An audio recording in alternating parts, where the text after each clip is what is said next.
Just go ahead and cremate him and come back home, would you?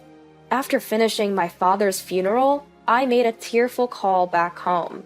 Elvira, my eldest son's wife, screamed into her phone so loud it seemed like it might burst. Look, if you don't come back now, we'll have to cancel David's beauty salon appointment. What's more important to you, a dead old man or your young grandson? That's when something inside me snapped. How dare she refer to my dearly departed father as just some old man? I've been quiet and obedient until now, but I've reached my limit. Cereza, is something wrong? I turned around to find Jake, my late husband's adored junior colleague, standing there. Jake, I have to go home. What? Aren't they starting the cremation soon? When I told him about Elvira, his expression changed immediately. His eyes filled with anger. Cereza, you don't have to go. I'll talk to her. Without waiting for my reply, Jake turned and sprinted away. I thought of calling him back, but then reconsidered. If Jake's genuinely angry, my daughter-in-law won't get off easily. Well, maybe that's for the best. She didn't even allow me to pick up my father's remains and was trying to boss me around. Let's consider Jake's sudden intervention as a bolt from the blue. There's a thing called karma, after all. I'm Cereza, a 55-year-old administrative assistant at a pharmacy. Since losing my husband 6 years ago, my life was peaceful living with my eldest son Elliot until he got married. He works factory shifts that don't align with my schedule, but life was tranquil. The tides turned about 4 years ago. My eldest son suddenly announced he was getting married. Turns out his girlfriend was already pregnant. Things just sort of flowed that way on our third date. You could say we were blessed with a baby. Third date? You've barely been together. What can you do? A child is on the way. There wasn't much I could say to that. My daughter-in-law had lost her parents at a young age and had no one else to rely on for her first childbirth. So they moved into my house. Having a stranger in my home didn't sit well with me, but given the circumstances, I couldn't say no. After moving in, my daughter-in-law started out humble enough, but that changed after giving birth. I've shown mother-in-law her grandchild's face, and one day I'll be the one taking care of her. I'm busy with a baby, so you can handle all the household chores. She became pretty brazen about it, complaining if meals, laundry, or cleaning fell behind. I thought it would change as baby David grew, but even at 3 years old, it hasn't. I've put up with her because, well, what else can you do? Any mention of helping out is met with nonsense. Do you realize if anything happens to you, mother-in-law, I'm the one who'll have to look after you? Well, yes, but... So let me focus on work and raising my child. For now, you've got everything else, right? She calls herself an illustrator. She does have some gigs, but she's an unqualified freelancer who doesn't even handle her taxes properly. She neglects parenting, too. For some reason, she insists on bathing the child herself, but beyond that, she doesn't seem to care much. She shows zero concern for my son, who's burning the candle at both ends with his 3-shift job. All she seems to care about is her long, straight hair, which she treats at expensive beauty salons. In my eyes, there's a growing rift between my son and his wife. But they have a child, so I've been biting my tongue and making do. My 80-year-old father has lived alone ever since my mother passed away. Living with you would make me too dependent and weaken me. It's better to tough it out alone. No matter how many times I've offered to live together, he stubbornly refused. I could tell he didn't want to burden me, his thoughtfulness shining through his words. As if I would ever consider it a burden. I've always adored my dad since I was a kid. He was laid back, never sweating the small stuff. When Mom crashed his car into the fence, or when I spent the night out with my first love, he would just laugh it off. The only time he would get really mad was when I bothered other people. Every morning we'd text each other to make sure we were both okay. Dad had worked hard to learn how to use his smartphone, mastering his messaging app. Whoever woke up first would send a sticker. and we replied to confirm we were both well. It was our morning ritual. But that morning, there was no reply from Dad. Usually, I'd get a sticker of a smiling sun, his favorite. Even calling him got no response. Worried, I sped to my parents' home before heading to work. I unlocked the door with trembling hands, rushed inside, and found my dad. Dad? He was lying in the hallway, clutching his chest. I hurried over, but he was already gone. Dad? Dad? By the time I was desperately calling out to him, he had already passed away. Overwhelmed with grief, I couldn't do anything but cry. My eldest brother, Elliot, took care of the funeral arrangements. Thanks, Elliot. No worries, it was sudden. Let me handle it. You stay with Mom. While Elliot was considerate, his wife didn't even come to see my dad's face. Funerals are just a hassle with small children. David and I won't be coming. She had promptly informed me. In my state, I didn't have the energy to be angry about her behavior. It was a small family funeral, with only about 10 relatives attending. Even without her, it wouldn't cause a stir, or so I thought. The day of the funeral was cloudless, reflecting my dad's sunny disposition. As the minister spoke, I alternated between looking at my dad's photo and his coffin, tears flowing without end. Amid my grief, I noticed something odd. My brother Elliot's pocket kept vibrating again and again. Before the ceremony, I had given him my phone to hold because my mourning clothes didn't have pockets. Clearly, he was curious, but couldn't check during the funeral. In the end, it had to wait. Mom, it's from Elvira, said Elliot, handing me my phone after the ceremony. It was filled with missed calls from his wife. Elvira only calls me when she needs something. I wonder if something happened to David, Elliot mused, his face serious. Well, I'll give her a call then. I said this and moved to a corner in the hallway to make the call. The phone hardly rang before my eldest son's wife picked up. Do you have any idea how many times I've called you? I'm sorry, I was at a funeral. What's going on? Right after I said that, a piercing voice filled my ears. Today is David's salon appointment! Come home and drive him there now! I didn't immediately understand what she meant. Okay. After reflexively responding, it dawned on me what she was demanding. She wants me to leave my own father's funeral to take my grandson to a beauty salon. But I can't. My father's cremation is about to start. I can't take David today. What? Cremation? Your grandpa isn't coming back, you know. Really? Did you just say that? Elvira, it's inappropriate to call my father's cremation that. Just let them burn him and come back home. Ignoring my objections, my eldest son's wife ranted on. If you don't come, David's appointment will be canceled. Who's more important, a departed elder or a young grandchild? I can't believe you. Just come home, right now! She left it at that and hung up. I was at a loss for what to do next. As I stood there, bewildered, forgetting to even lower my phone, a voice called out from behind me. Teresa, is everything okay?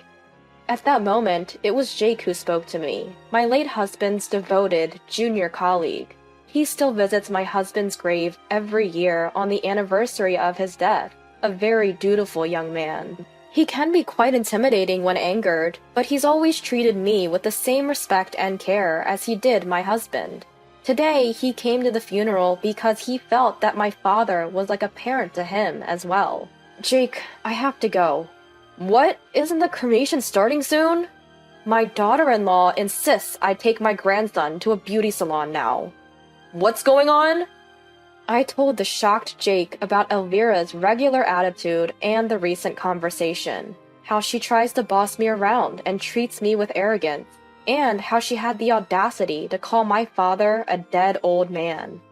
Teresa, don't worry about going. I'll talk to my wife. Fuming, Jake immediately turned back and took off running. Knowing Jake, he probably didn't actually go to chat with his wife. Mom, are you okay? My eldest son, who came over as if on cue, gets a quick rundown of what just happened. So Jake stormed off home, right? Yes. If Elvira angered Jake, that could be a problem. Well, if that's the case, it's on Elvira, isn't it? It seems like my eldest son has no intention of stopping Jake either. In the end, I stayed to see through the cremation and the collection of my father's ashes, as planned. I only returned home after placing my father's urn on the family altar. I had planned to stay at my parents' home for a while because it felt lonely to leave my dad's ashes alone, but I had forgotten a few things. Plus, I was concerned about my daughter-in-law. Don't worry too much about Elvira, said my eldest son, gripping the steering wheel with restrained anger. I don't know what she'll say when we get back, but it's absurd to ask me to come home during Grandpa's funeral. It's really gotten to me. About Elvira? Yeah, she dumps all the housework on you, and has even yelled at David enough to make him cry. I'm thinking of considering divorce as an option moving forward.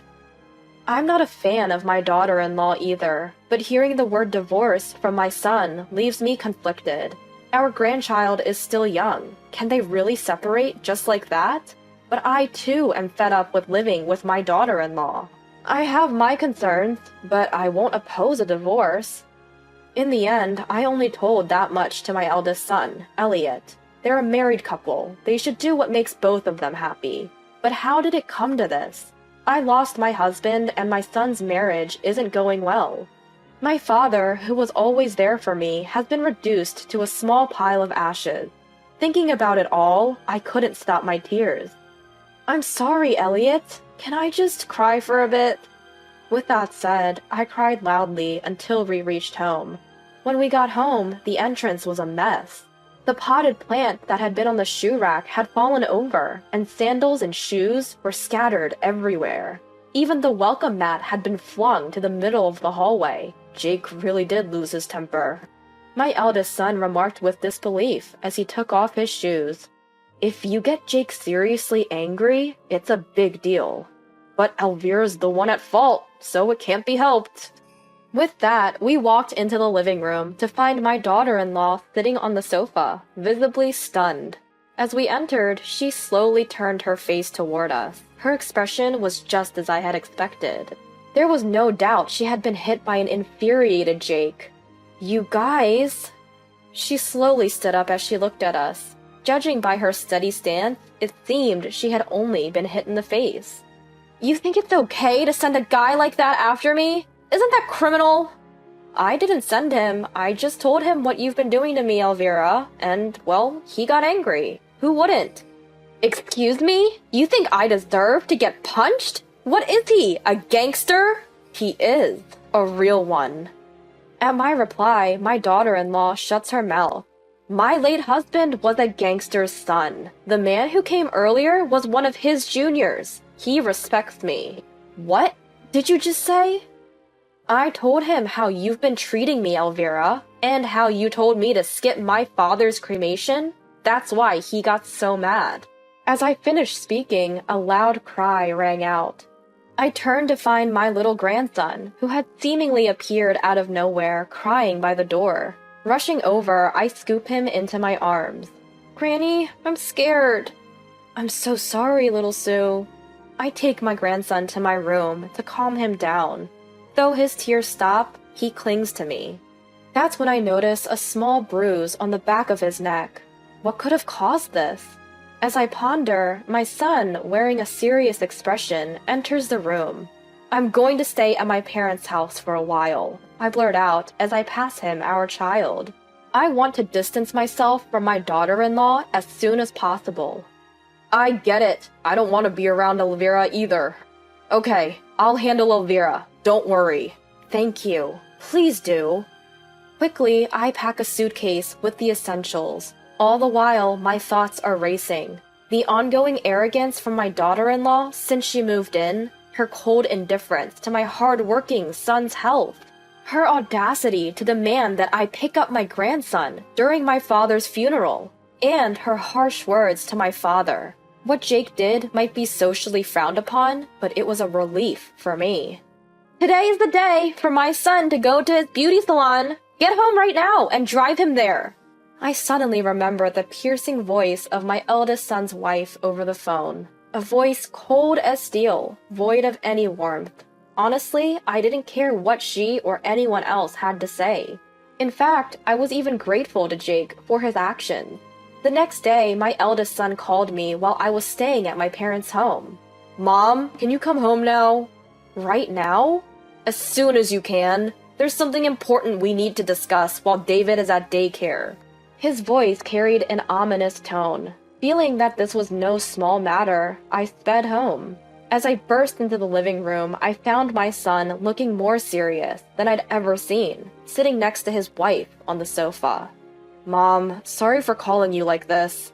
"What's going on?" "Elvira has been doing something terrible to David." "Terrible?" That's when it hit me. I remembered the small bruise on the back of my grandson's neck from yesterday. Elvira always insists on giving him his bath herself. Could it be? I found bruises on David's neck and arms, and when I took off his shirt, I found them all over his body. I confronted Elvira, and she admitted to pinching and jabbing David frequently. It's too much for a small child. Elvira's eyes widened. Her expression confirmed the truth of my son's words. "Elvira!" A renewed and fiercer anger welled up within me. Her arrogant attitude and the coldness towards my son were somewhat mitigated by Jake's actions. But doing something so cruel to my tiny grandson? Unforgivable. That's something I will never, ever forgive. I'll forget what you did to me and Elliot after yesterday's events, but I will never forgive you for hurting David. What are you going to do? David is my son, not your mother-in-law's son. What's your point? David is my treasure. I can't have a daughter-in-law who harms him. Leave our home, now! As I raised my voice, Elvira looked at me with fear for the first time. My son then picked up where I left off. We're getting a divorce, Elvira. Your arrogant behavior towards Mom and the disrespectful attitude towards Grandpa were terrible enough, but I won't ever forgive what you did to David. We're divorcing right now. Understand? At his words, the color drained from Elvira's face. Divorce? Wait a minute. If you do that, I'll have nowhere to go. Fine. Do whatever you want. Once I tell David what you've been up to, you won't be welcome here anymore. Mom already said you should leave. I haven't had any illustration work for the past 6 months. What am I supposed to do if you kick me out? The daughter-in-law broke down crying, like a small child. There was no trace of arrogance or tyranny in her demeanor. You brought this on yourself. If you don't leave, I'll tell that man what you did to David. Upon hearing my threat, my daughter-in-law clutched her head and started shaking, her face a mess, ruined by tears and a runny nose. Stop it! Okay, I get it. I'll leave. So this means we're getting a divorce. My son asked for confirmation. His wife glanced between the two of us and slowly nodded. In the discussions that followed, they did divorce, and my son retained custody of our grandchild. Coincidentally, the tax authorities also started investigating her. She hadn't filed taxes in years, despite her freelance work. As expected, she now faced significant back taxes and penalties. Finding a new place was tough for her. She finally settled into an old, run-down apartment. After the divorce, she's juggling multiple part-time jobs to make ends meet and pay off her tax debt. I saw her once on the street. She looked as though she had aged 20 years. My grandchild reaches out to me with a most adorable smile. When I pick them up, they hug me tightly. You know what? What is it? David really, really loves Grandma. When my grandson says something like that, the heaviness in my heart from losing my father begins to melt away. My divorced eldest son, Elliot, sends David to daycare when he works daytime shifts. But when he's on evening or night shifts, he relies on me to take care of the little guy. Weekdays can be a bit hectic, but time spent with my grandson is always a joy. I can't keep mourning my father forever. There are plenty of responsibilities that come with supporting Elliot, who's decided to raise his child alone. And someday, when David grows up, I hope he becomes a kind man like my father. I'm committed to giving all the support I can to make that happen.